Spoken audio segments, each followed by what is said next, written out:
No, I don't have the gift of hospitality, and that's one message I want to get out, is that you don't have to have the gift. You just have to be available.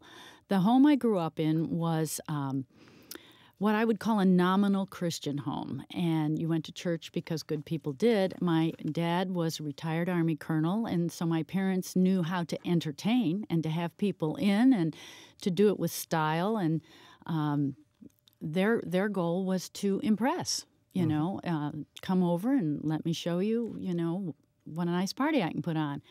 But then I met my husband, whose parents were what I call real-life mud hut missionaries. And his mother was a rural girl growing up with a itinerant pastor for a father and, in South Carolina. Now, wait a second. They didn't live in a mud hut in South Carolina. No, that was in Bolivia. But they did live in one, and he grew up in one. No, Sam came along after the mud hut. But they practiced hospitality wherever as a couple. they were.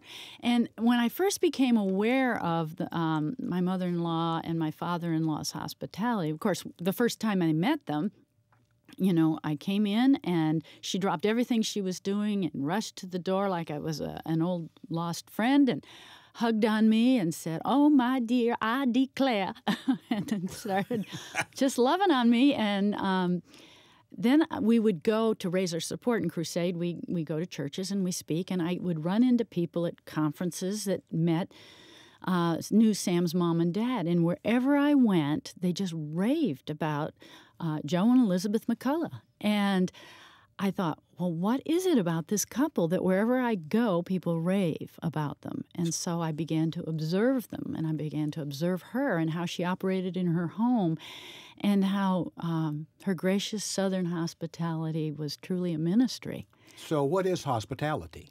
I mean, we talk a lot about it, but what did you observe in her, and what makes it so powerful?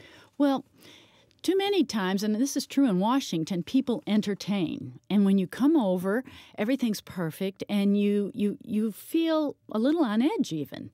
You wonder what fork to use and all of that. But hospitality is where you walk into a home and you feel like part of the family right away. You feel loved on.